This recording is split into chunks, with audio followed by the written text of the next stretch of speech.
Hi everybody, welcome back to Blazing Blips, and today we're going on a fall garden tour. Like we do a lot of our garden tours, we're just going to jump around from place to place and talk about the things that are performing really well.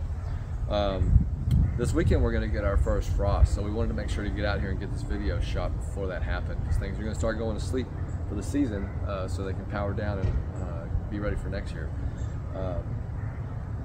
So we're actually going to start right here. This is lime sizzler firebush. It's a variegated form of Mexican firebush.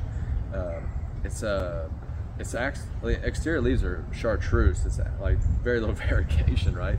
It's just so bright, but you get this reddish oranges at the tips in the new growth that kind of go along and match the flowers as well. And then in the subset of the leaves, you'll see that they're kind of darker, and that's kind of where you'll see that chartreuse and variegation in those darker leaves that lower there. But this one's done really well. It's doubled or tripled in size from last year. I'll put the video up so you can see that one when we planted that. But I really recommend this plant in this area. It's a really showy shrub. And then right next to it we have Turk's cap hibiscus. Now this one is in pink, and I've shown the red one on the channel many times, but I wanted to show you guys what the pink one looks like. And it's done really well. The whole garden had a rough time in the drought this year, but now that it's cooled down and we had a few rains come in, and it gave us kind of like a second spring this year, and it's been great. This big thing behind me right here, or right beside me rather, it doesn't look great right now, but this is frostweed, and I'm really only talking about it because this particular plant here has the ability to attract so many pollinators. And I'm talking about the variety of pollinators. I've never seen a shrub that has as many different pollinators as this one right here, the frostweed. So I can't wait till it comes back next year and even better and stronger and better. So I just really enjoy the amount of pollinators it brings in. I've never seen a lot of the stuff that this guy brings in. But anyway, let's move to the next area and talk about that. All right, here we are in our front yard now, and I wanted to talk about this location here. So I started these marigolds from seed this year, and I planted about 80 of them, starting from here and go all around the side of the house. I love marigolds because of how deer resistant they are, and you can see that they've just done really well. We have a lot of deer pressure here, so there's thousands of them that run from here around the side of the house now. And then right beside it we have Texas sage.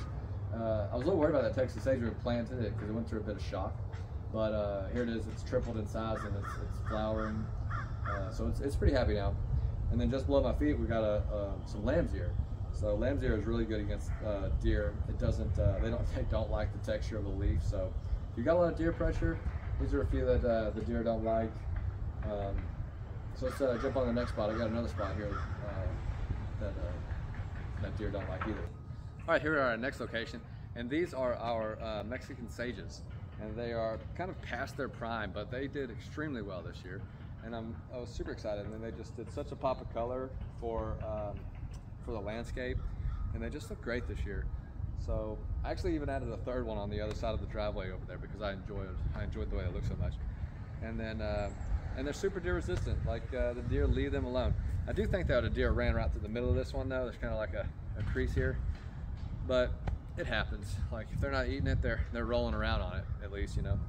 So, but anyway, I just wanted to notate just how great they are.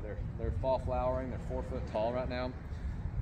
Just spectacular, honestly, in the landscape during the fall season. The pollinators love them. There's honeybees on them right here. So. Yeah, let's move on to the next location. I just wanted to stop and talk about this fall aster real quick.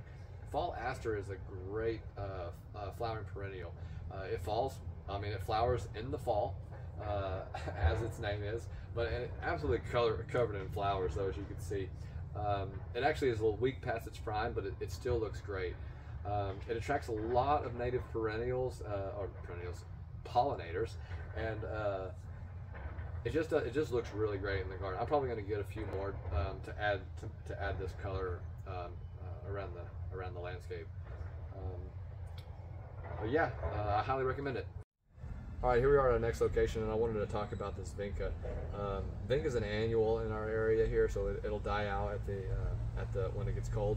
But I'm not a big vinca fan, but this year was the year of the vinca. Like, it just looks absolutely spectacular, and it's been that way for pretty much the majority of the year. So, but I just wanted to kind of show it off and just say, hey, check it out. Look how great it's doing. But anyway, I hope everybody enjoyed the video, and please like, share, and subscribe, and we'll catch you next time. Bye.